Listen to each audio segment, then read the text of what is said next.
I was right about the Superman movie. And that is to say that again, this movie was going to be very controversial. I made several videos about it, about how they were gonna change up the character, and I was right ultimately about that. That said, when it comes to an actual movie, it's a very confusing movie on many different levels.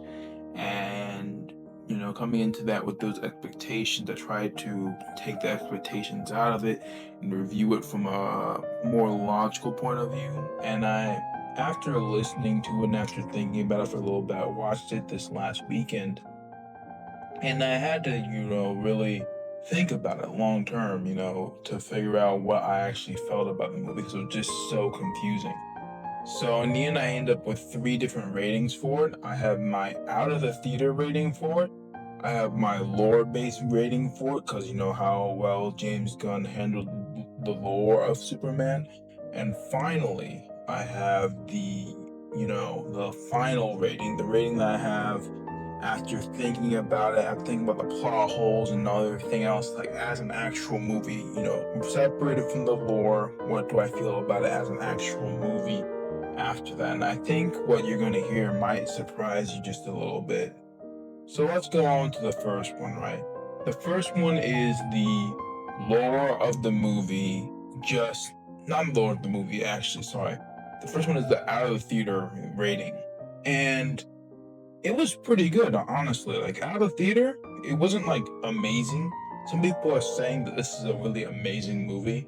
And all power to them, that if you think the movie's amazing, I'm not gonna, jump on you. But that said, to me, out of the theater, there's some things I didn't like about it, but there's some things I really liked about it. And now let's go over those first. Let's get, the good stuff in there.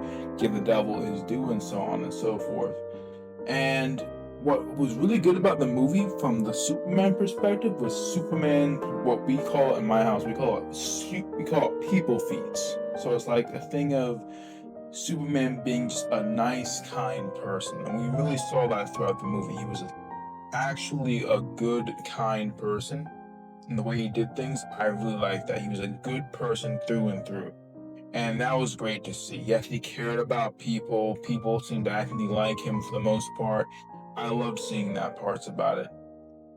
The humor wasn't too aggressive. There were parts that were actually pretty funny, and that was pretty nice. Lois Lane was a pretty solid character. The best Lois Lane I've seen in live action for a bit, so I'm actually was pretty happy with the way that she was treated within that movie. When you look at Lex Luthor was a grade A hater, and I love it. He's actually my favorite part of the movie.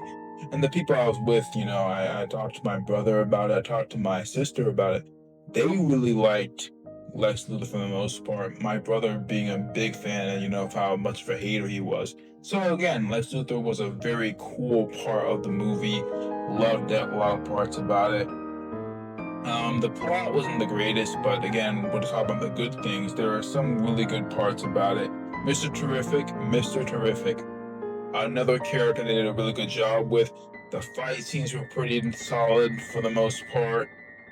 There was a great deal of other things that are pretty solid. The music and the colors, the camera choices.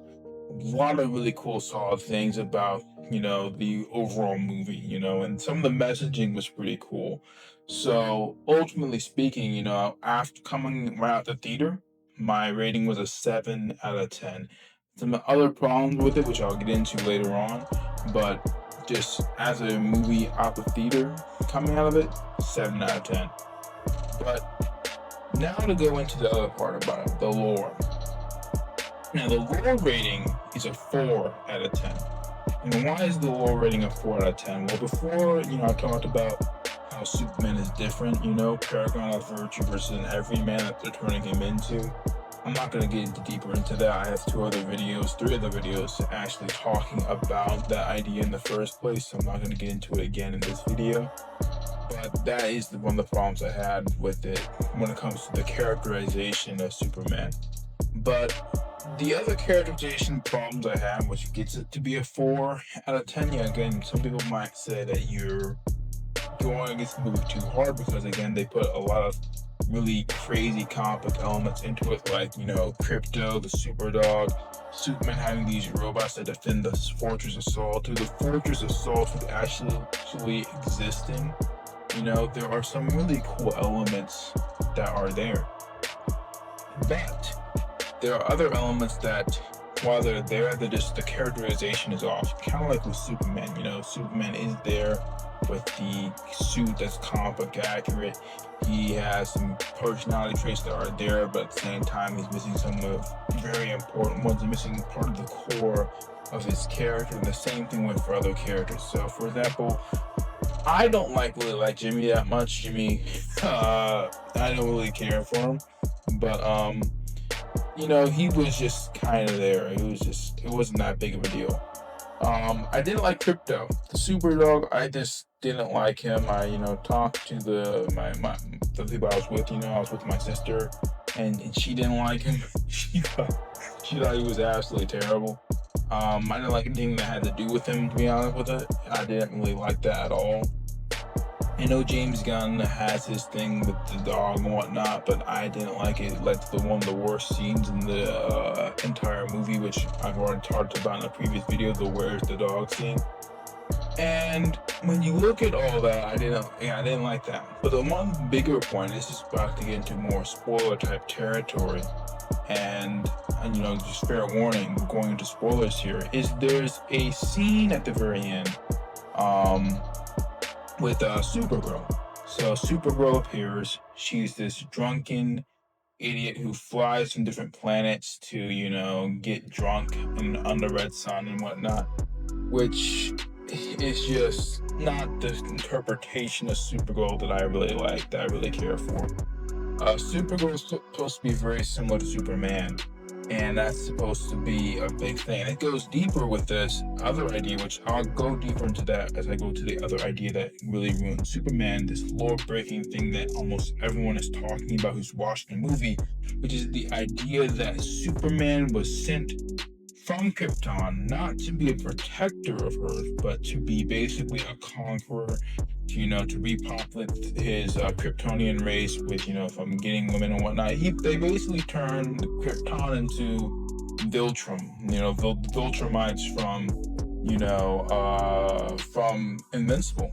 And that's not a thing I liked at all. I hated that idea completely and utterly. Because part of the idea of Superman is the Man of Tomorrow idea. The idea is that Krypton is a very technologically advanced place, and that someone like Supergirl and people like that, they're supposed to be technologically advanced, but also like morally and scientifically advanced. They're supposed to be also at our very peak. They made some mistakes, which is why the planet gets destroyed. If I'm not mistaken, I think one of the original ideas before it being that Krypton destroyed themselves, that they fell into a black hole, or whatever. It was some other ideas to try to keep the responsibility for them. I think the responsibility being their fault that Krypton exploded being a new idea. Whatever it is, the main point to be made is that they're supposed to be good people. And that's the same thing with Supergirl. Superman is sent there and he gets this more human-like, culture. He gets into Kansas. He has the whole, small town farm boy type, morality, middle America type personality, and a morality that gets instilled into him. But Supergirl comes in and she's not Starfire. That's the best comparison I can give to you. It's like Starfire, but a little bit more, less flighty. So she comes in there as a fish out of water, essentially. Very similar to Starfire in that way, but she's much, I want to say more intelligent, but she just catches on quicker to things. And she still has a morality brought to her by her, space parents, by her, space Kryptonian heritage, which is still the idea of protect the weak. You know what I mean? The House of El, that symbol's supposed to mean hope, all that type of thing. So for them to destroy that doesn't make a whole lot of sense. I don't understand why they did that to Supergirl. that being her introduction looked really bad. And you have crypto. Also, I just talked about crypto already. I just don't like the idea. So it was just a bad choice, in my opinion, to do that. Really bad for the lore, ultimately. So yeah, that was awful. But on top of that, let's go on to the final rating. The final rating, after taking all that and after trying to exclude the lore from it, was my rating after coming, thinking about it for over almost a week now. It's over a week now of actually thinking about the movie and going over it. And I gotta say, the rating has dropped. It's not a 7 out of 10 anymore to me as a full movie. I gotta put it at a 5 out of 10. And maybe even a 4. And the reason why is, again, if you factor in the rating, is probably a 4 out of 10. By that I mean factor in the lore rating, right? But just as a movie by itself, there's so many different plot holes and ideas that just didn't really mesh well. There's so many scenes that are kind of strange, and ultimately speaking, it's something that you turn off your brain and watch. You don't actually sit down and think about it. So once you do, the holes just start popping up there. My brother had a great quote about it when he was talking about the different things that he was saying, that a lot of the explanations for why Lex can do this and why Lex was doing that, how this happened and how that happened, was just Lex is smart. He kept saying, why does Lex be able to create a pop convention? Because he's smart. Why did he find, a strand of Superman's DNA? Because he's smart. That's why he did it. And it was a lot of plot holes in that sense, when it comes to, all these different things that he's doing. Kind of really weird. How can Lex, have the technology to clone Superman? Because he's smart. That's why he did it. Why did he make more clones? I don't know. There's all these different little smaller parts of the movie that just don't make a whole lot of sense. And one part that I remember seeing, and thinking about, right after the movie, coming home after the movie, talking to, my siblings about it, was, ultimately speaking, the Krypton reveal, which is it's a big reveal in the movie that, Krypton, was based on the Viltrumites. And it really crushed people's hope in Superman, which it's also, to be fair, I'll go outside tangent here.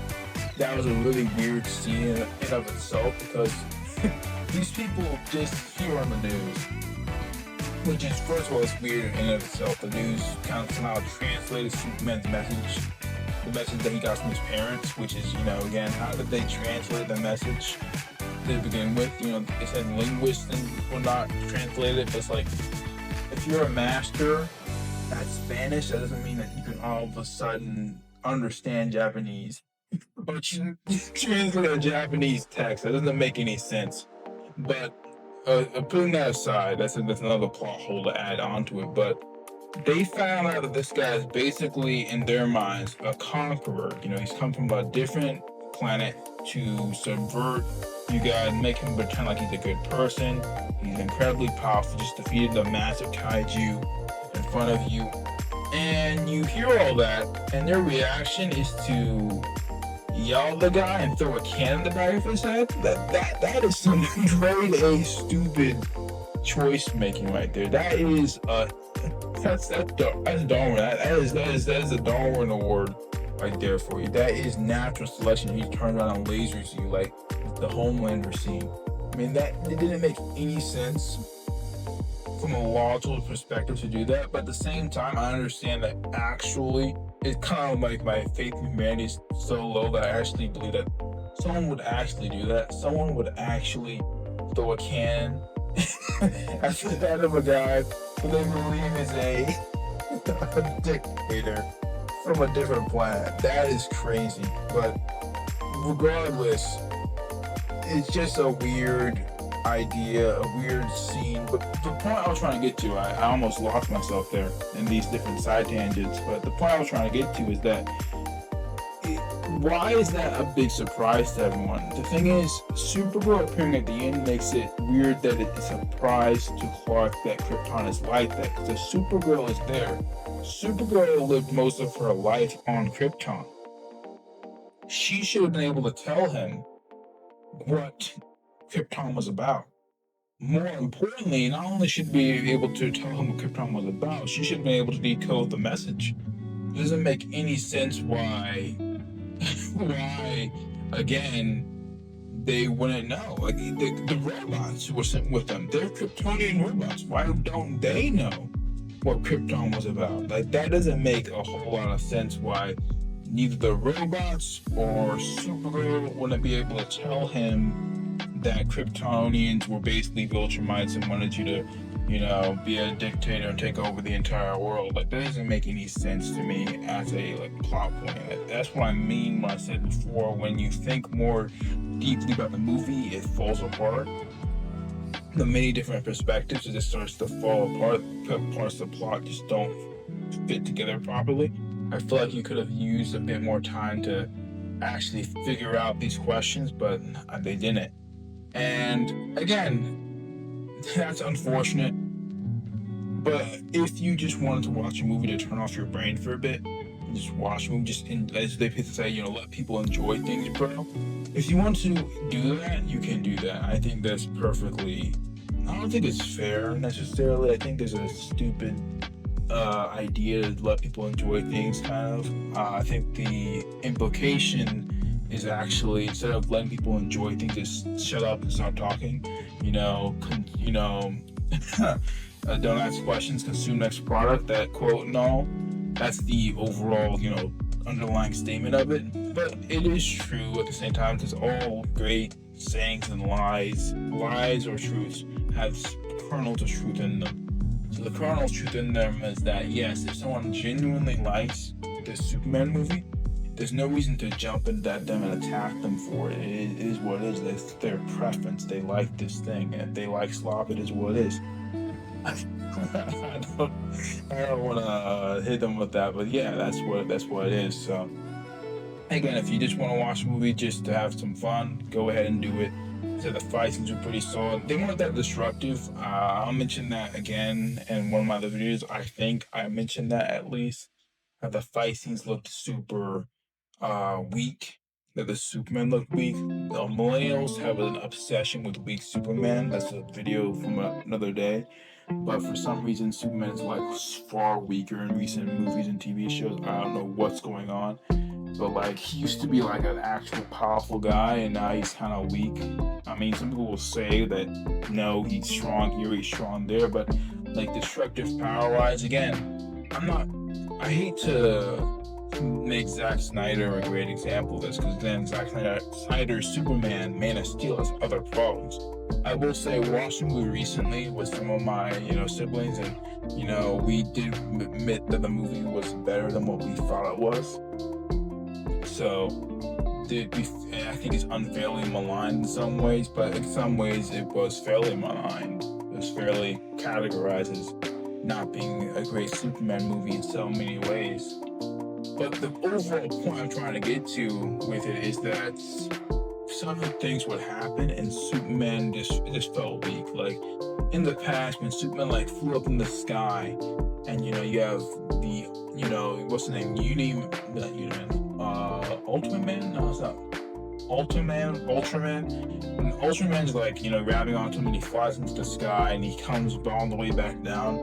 Make a little what you expect from watching cartoons and all other stuff, and just from physics, to make a massive crater in the ground, and instead just makes a tiny little hole, a man-sized hole. Really weird in some of the fight scenes like that. It was just kind of really weak. And that's something that James Gunn just does in his fight scenes. It's not just James Gunn, it's the problem with the MCU in general.